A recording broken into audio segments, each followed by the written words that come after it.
And I know what you like. I know what you like. Everything you love, baby, you love, baby, you love, baby, you love. Well, it's summertime, the weather's getting nice, people want to spend more time outdoors, doing things, getting out, seeing what's going on. I'm here in Amherst, and it's a very beautiful town, a lot of shops and stores and things, but the biggest thing that a lot of people like to do when they're out and it's nice is go outside with a good book. But with the economy the way it is and some things going a little bit rough, you need the best deals that you can find, and you need the most bang for your buck. That's why I'm here at Roxy Reads, and we're going to go see inside what's going on in there. So follow me inside. We are here in lovely Amherst, Ohio, at Roxy Reads and Remnants in Amherst, Ohio. Now, we have the owner here. I know your name isn't Roxy. No, it's Debbie. Okay, Debbie, what came about with the name Roxy Reads and Remnants? People ask me that all the time.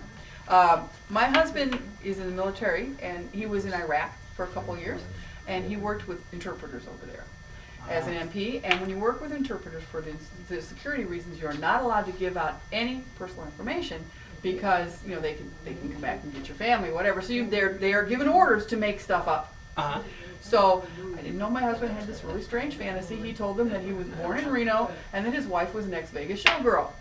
And I said, if I'm an ex-Vegas showgirl, I need an ex-Vegas showgirl name. So he started writing to Roxy, and I thought Roxy's Read sounded a lot better than Deb's bookstore.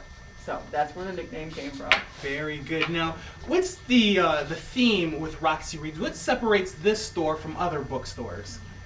Oh, that's a good question. I think because it's different. It's got more to offer than just books. We have giftware, and I think we're charming. I mean, I just love the size of it. It's smaller. You can look around, and we do special orders for people. You don't go into this big mega bookstore where you're going to have 50 copies of the bestseller. You're going to come in here, and you're going to find a book that you may not have found before. I had a gentleman the other day. He's looking around, and he found a book he's been looking for years. He says, I don't believe this. This is the last one I need for my series of 157 Conan, whatever it is. And he was so thrilled that he found this one book. You never know what you're going to get. Now, I'm looking around, and I see things other than books that are sold here. What are some of the other things that you sell here? Well, it changes all the time because we do things by consignment, but we are trying to make ourselves into a fun gift store. These are all local artists. For example, I was showing you earlier, these hat boxes are made by a lady who does all her own painting. We really want to promote local people. I think that's an important part. Local authors, local artists that can display and have a place to sell their stuff. I mean, you can't walk into Walmart and say, I've done this beautiful hat box. They're not going to take it. Where are they going to sell it? So a place like this offers them that. And all kinds of cool stuff. What's been some of the reactions of your customers that's come in? Oh, okay. I've had people walk in and go, I didn't know you were here.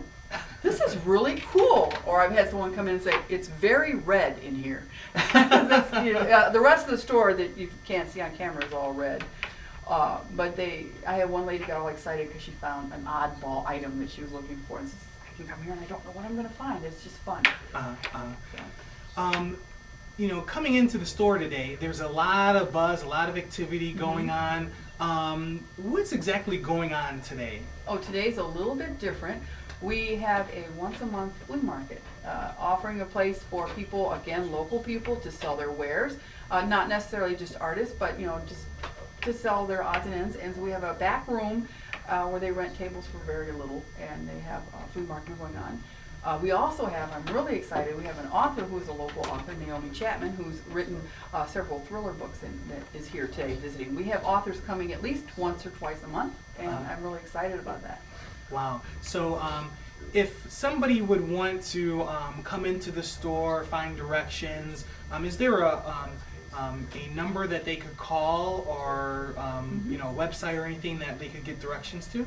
Sure. Our phone number is 440-988-0024, and our webpage is roxysreads.net. And you can go on there. And we have a gentleman here who has an art gallery in front, Mike Lusler, and he has contributed his art to my webpage, so Wow, very you good. might find it interesting. Everybody, check out the webpage that she just mentioned. Call the phone number. One of the things that I noticed about coming here was that there's a strip and there's a lot of different restaurants and things to do. So I'm assuming people could come out and get something to eat, spend the day in beautiful downtown Amherst, come in here, buy some merchandise from the vendors, catch some books, talk to the authors. It's a great place. Debbie, it's great to talk with you. It's hard to not call you Roxy for some reason. I will answer to Roxy. And people can feel welcome since I can't put a coffee shop in my store. Size prohibits it. But if you want to go get a cup of coffee and come and sit down, and we have a little reading room, relax and enjoy the book, you're welcome to do so. Great. Thank you very much for having me at your For shop. letting me do this. Great. Enjoyed it. Goodbye. Baby, you like, oh, baby, you love.